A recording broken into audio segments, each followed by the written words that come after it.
Hello friends, मैं आपका दोस्त संदीप सिंह रावत स्वागत करता हूं आपका आपके अपने चैनल ट्रेडर संदीप रावत 24 में। और इस समय टाइम हो रहा है 9:08। प्री ओपन मार्केट में अगर मैं आपको बताऊं तो निफ्टी लगभग 200 पॉइंट नीचे दिखा रहा था, लेकिन ओपन हो रहा है 70 पॉइंट नीचे, यानी लगभग 24,543 पे। और यहाँ पे इसके पास एक अच्छा सपोर्ट है निफ्टी के पास। तो हम उम्मीद ये कर सकते हैं कि यहाँ से थोड़ा सा सपोर्ट लेके ऊपर जाने की कोशिश करेगा निफ्टी। बाकी बैंक निफ्टी की अगर मैं बात करूं तो बैंक निफ्टी ओपन हो रहा है लगभग 52,215 पे, यानी लगभग 180-81 पॉइंट नीचे।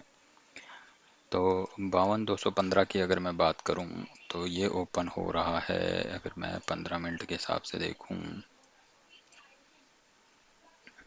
215 यानी वही इसका जो ऑलमोस्ट एक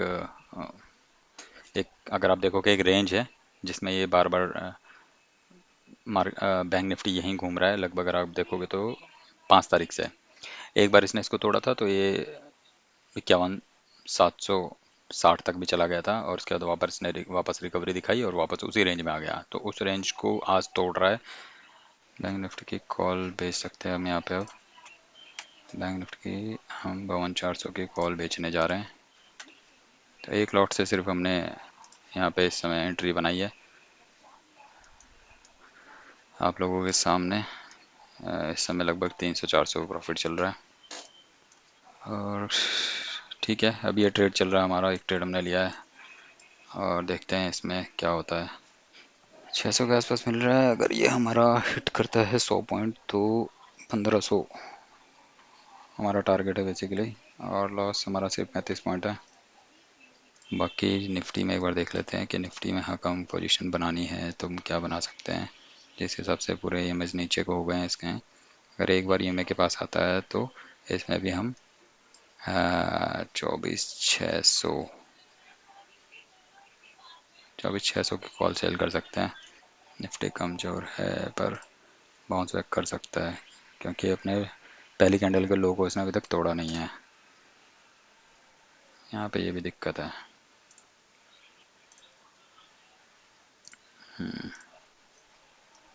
तोड़ने के लिए तैयार है, तो 24,600 को एक बार बेच देते हैं यहाँ पे एक लॉट। तो अभी जो हमारी पोजीशंस हैं वो ये चल रही है। निफ्टी हमारा 40 रुपये नीचे है, यानी कॉस्ट टू कॉस्ट ही समझ लो, और 300 रुपये हमें बैंक निफ्टी में दिखा रहा है। तो गाइस अपडेट ये है कि मुझे दोनों ट्रेड से निकलना पड़ा। लॉस मेरा इतना कुछ हुआ नहीं, अगर आप देखोगे 388 रुपये का ही लॉस हुआ है, क्योंकि मैंने बिना एसएल के ही दोनों ट्रेड्स को काट दिया। एक्चुअली वही था, मुझे यहाँ पे लगा था कि जिस तरीके की कैंडल के साथ नीचे जा रहा है बैंक निफ्टी भी नीचे की तरफ जाने को तैयार हो गया था, और इस तरीके से ये अपने सपोर्ट को ब्रेक कर रहा था निफ्टी। तो इसी सब को देखते हुए मैंने दोनों में कॉल शॉट करी थी।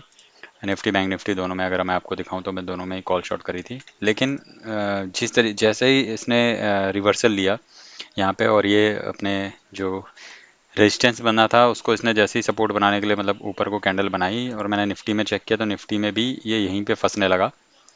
दोनों कैंडल यहीं फंस गई, तो मैंने फटाक से दोनों में क्विक एग्जिट मार दिया। क्योंकि क्या है ना, कभी कभी आपको ये सब देखना पड़ता है। अगर आप एसएल तक का वेट करोगे और आपको इवन पहले ही पता है कि यहाँ से आपका लॉस होगा, और आप एसएल का वेट कर रहे हो, तो फिर वहाँ पे तो कोई मतलब समझदारी नहीं है। तो बेहतर यही था कि मैं फटाफट से दोनों से एग्जिट मारूं, और मैंने वही किया। तो अपडेट यह है कि हमने एक ट्रेड और लिया है यहाँ पे बैंक निफ्टी का। फिर से हमने कॉल बेचा है, तो ये दोनों हमारे ट्रेड अभी चल रहे हैं। बैंक निफ्टी को अगर देखें तो बैंक निफ्टी यहाँ पे सपोर्ट लेने लग गया फिर से। यहीं से सपोर्ट लेके पहले भी भागा था। निफ्टी हालांकि नीचे की तरफ आ रहा है, लेकिन बैंक निफ्टी सपोर्ट लेने लग गया है। तो देखना पड़ेगा एक बार। निफ्टी को देखें तो निफ्टी नीचे की तरफ आने की कोशिश कर रहा है। जिंदल स्टील नीचे जा रहा है, टारगेट दे सकता है, लेकिन बैंक निफ्टी यहाँ पे सपोर्ट ले रहा है। बैंक निफ्टी ने सपोर्ट ले लिया है, तो हमें शायद इससे एग्ज़िट मारना पड़ेगा। बैंक निफ्टी से हमने एग्ज़िट कर लिया है, क्योंकि यहाँ पे फिर सपोर्ट बहुत अच्छा था जो हमने ऑलरेडी पहले से भी खींचा हुआ था। मुझे लगा था तोड़ देगा, लेकिन फिर सपोर्ट लेने लग गया। फंसाएगा क्या फ़ायदा। ठीक है, एंट्री मैंने बना ली है एक बार फिर से 52,600 का। एक बार मैंने फिर से बेचा है। ये हो गया बाकी जिंदल स्टील में हमारा ऑलरेडी चल रहा है और बढ़िया चल रहा है। थोड़ा सा नीचे करते हैं इसके एसएल को भी। तो जिंदल स्टील में अभी हमारे हमें मिल रहे हैं लगभग 5-6 रुपये लगभग। आप देखेंगे तो बैंक निफ्टी में लगभग लगभग हमारा टारगेट हिट हो गया है। जिंदल स्टील को हमने थोड़ा सा पहले काट लिया क्योंकि ये यहीं पे बार बार फंस रहा है। मतलब 2 बार देखोगे 15-15 मिनट की 2 कैंडल और तीसरी कैंडल है, तो ये यहीं पे फंस रहा है, तो इसलिए हमने इसको यहाँ पे एग्जिट कर लिया है। एक अपडेट और है। एक्चुअली मैं बस रिकॉर्डिंग बंद ही करने वाला था, लेकिन अगर देखोगे तो बैंक निफ्टी और निफ्टी दोनों में यहाँ पे एक सेटअप बन गया था। पूरा यहाँ से जो मेरा ऑलरेडी सुबह जो मिस हुआ था मेरे से ट्रेड, यहाँ पे अच्छा सपोर्ट है, तो वो यहाँ पे मुझे दिखा, तो मैंने एक लॉट से ही बैंक निफ्टी में मैंने एंट्री बनाई, जिसमें मेरा 30 पॉइंट के आसपास का एसएल था और लगभग 60 पॉइंट के 62 पॉइंट के आसपास का मेरा टारगेट था। तो हालांकि टारगेट मैं पूरा नहीं ले पाया, काटते काटते वो थोड़ा सा ऊपर निकल गया था, तो बट आप देखोगे कि लगभग 2 कैंडल में ही हमारा टारगेट हिट हो गया। और आज का जो हम क्लोज कर रहे हैं वो 1500 रुपये पे अपना ग्रीन में क्लोज कर रहे हैं डे। बाकी आप लोगों का आज का दिन कैसा रहा प्लीज़ कमेंट्स में बताएं, और लाइक करें, शेयर करें, सब्सक्राइब रहें, ताकि मैं इस तरीके से वीडियोस बनाता रहूं। जो भी आप लोगों को डाउट्स हैं या फिर आप लोग को लगता है कि मैं कुछ गलत कर रहा हूं, तो प्लीज़ कमेंट्स में बताएं। इससे मेरी भी हेल्प होगी और आप लोगों की भी हेल्प होगी। Thank you.